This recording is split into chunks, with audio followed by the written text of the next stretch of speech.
জান্নাতের দরজার দুই পাশের দূরত্ব কি পরিমাণ? মুসলিম শরীফের 2967 নম্বর হাদিস, আমাদের মাদ্রাসার পাঠ্যপুস্তক অনুযায়ী পুরাতন নুসখা 3033টা হাদিস হবে। ক্বালা রাসূলুল্লাহ সাল্লাল্লাহু আলাইহি ওয়াসাল্লাম, নবীজি বলেন, আন্নামা বাইনা মিসরাইনি মিন মাসারি'ইল জান্নাহ মাসিরাতু 40 সানা। জান্নাতের দরজার এক পাশ থেকে আরেক পাশের দূরত্ব মাত্র 40 বছর। কয় বছর? আপনাদের এই দরজা তো মানুষ ঢুকতেই পারার কষ্ট হয়ে যায়, ঠিক না? 40 বছরের দূরত্ব এক পাশ থেকে আরেক পাশ। 6 নাম্বার কথা, এই দরজা দিয়ে সর্বপ্রথম কে প্রবেশ করবে? মুসলিম শরীফের 197 নাম্বার হাদিস, ক্বালা রাসূলুল্লাহ সাল্লাল্লাহু আলাইহি ওয়াসাল্লাম, আল্লাহ নবী বলেন, আতি বাবাল জান্নাহ ইয়াউমাল কিয়ামা। কিয়ামতের ময়দানে আমি জান্নাতের দরজায় আসব। আসার পর ফাস্তাফতিহু, আমি বলবো, অনুমতি চাইব জান্নাতের দরজাটা খোলার জন্য। ফায়াকুলুল খাজিন, জান্নাতের দরজার দ্বার রক্ষী যিনি, রিজওয়ান, ওই রিদওয়ান নামক ফেরেশতা বলবে, মান আনতা, কে আপনি? ফাকুলু মুহাম্মদ সাল্লাল্লাহু আলাইহি ওয়াসাল্লাম, আমি হলাম মুহাম্মদ সাল্লাল্লাহু আলাইহি ওয়াসাল্লাম। রিজওয়ান নামক ফেরেশতা বলবে, বিকা উমিরতু, আপনার ব্যাপারে আমাকে আদেশ করা হয়েছে আমি যেন এই দরজা আপনার আগে কারো জন্য খুলে না দে। ওয়ালা আফতাহু লি আহাদিন ক্বাবলাক, আমি আপনার জন্য, আপনার আগে কারো জন্য এই দরজা খুলি নাই, খোলা সম্ভব না। তাহলে সর্বপ্রথম আমাদের নবীজি যাবেন, এ হলো 6 নাম্বার কথা। 7 নাম্বার কথা, সর্বপ্রথম কোন উম্মত যাবে জান্নাতে?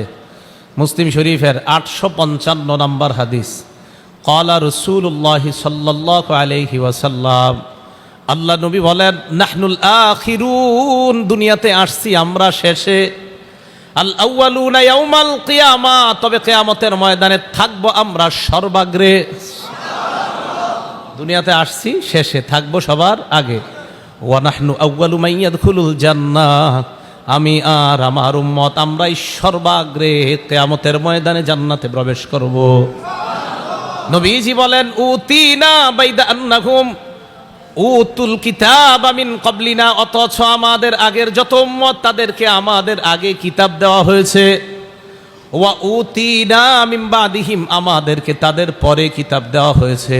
কিন্তু আল্লাহর অনুগ্রহ, কিয়ামতের ময়দানে আমি শেষ নবী, তবে সবার আগে জান্নাতে যাব, আর আমার উম্মত শেষ উম্মত। কিয়ামতের ময়দানে সবার আগে আমার উম্মত জান্নাতে যাবে। 8 নাম্বার কথা, সর্বপ্রথম যারা যাবে তাদেরকে দেখতে কেমন দেখা যাবে? সর্বপ্রথম যারা যাবে এদেরকে দেখতে কেমন দেখা যাবে?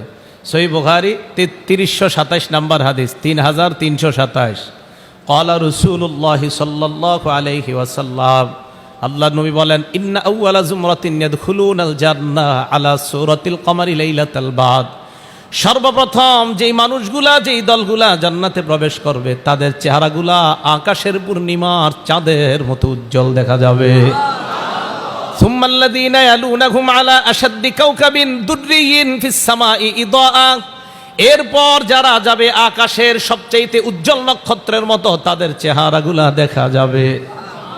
এরা যখন জান্নাতে যাবে, সিত্তুনা জিরাআন ফিস সামা, লম্বা হবে 60 হাত। কয় হাত? 60 হাত লম্বা।